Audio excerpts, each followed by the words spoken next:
লুকিয়ে সারদাও আর একখানা কিনে আনালো বর্ণপরিচয়। লক্ষ্মী শিখে এসে পড়াতে লাগলো সারদাকে। কি হবে লিখে পড়ে? পাঁজিতে লিখেছে বিষ আড়া জল, কিন্তু পাঁজি টিপলে এক ফোঁটাও পড়ে না। এক ফোঁটাই পড়, তাও না। পড়ার চেয়ে শোনা ভালো, শোনার চেয়ে দেখা ভালো। গুরু মুখে বা সাধু মুখে শুনলে ধারণা বেশি হয়, আর শাস্ত্রের অসারভাগ চিন্তা করতে হয় না। শোনার চেয়ে দেখা আরও ভালো। দেখলে আর সন্দেহ থাকে না। শাস্ত্রে অনেক কথাই তো আছে, কিন্তু ঈশ্বর দর্শন না হলে, তার পাদপদ্মে ভক্তি না হলে, চিত্তশুদ্ধি না হলে সবই বৃথা। তোতারপুরি বলে দিয়েছিলেন, স্ত্রীকে কাছে কাছে রাখবি। স্ত্রী কাছে রেখেও যার ত্যাগ, বৈরাগ্য, বিবেক, বিজ্ঞান অক্ষুণ্ণ থাকে, সেই আসল ব্রহ্মজ্ঞ। সারদাকে কাছে ডেকে নিল রামকৃষ্ণ। শোনাতে লাগলো ঈশ্বরের কথা।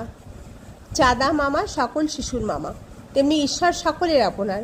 তুমি ডাকো তো, তোমাকেও তিনি দেখা দেবেন। কাছে বসিয়ে স্নেহস্বরে বলেছেন রামকৃষ্ণ। বই শাস্ত্র ঈশ্বরের কাছে পৌঁছবার পথ বলে দেয়। পথ জানা হয়ে গেলে আর বইশাস্ত্রের দরকার কি? তখন নিজে কাজ করতে হয়। কুটুম্ব বাড়ি তত্ত্ব করতে হবে। কি কি জিনিস কিনবে তারই ফর্দ সমেত চিঠি এসেছে, কিন্তু চিঠি খুঁজে পাওয়া যাচ্ছে না। অনেক পরে পাওয়া গেল চিঠি। তখন আনন্দ আর ধরে না। দেখো দেখো কি লিখেছে চিঠিতে, কি পাঠাতে হবে। পাঁচশের সন্দেশ আর একখানা কাপড়, ব্যাস হয়ে গেল। এখন আর চিঠির কি দরকার? উড়েই যাক বা পুড়েই যাক, কিছু আসে যায় না। আসল খবর জানা হয়ে গিয়েছে।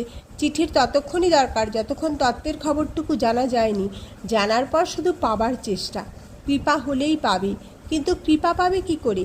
ক্রি আর পা দুয়ে মিলে কৃপা করলেই পাবে। সুতরাং কাজ করো, কর্তব্য করো। শরীরং কেবলং কর্ম।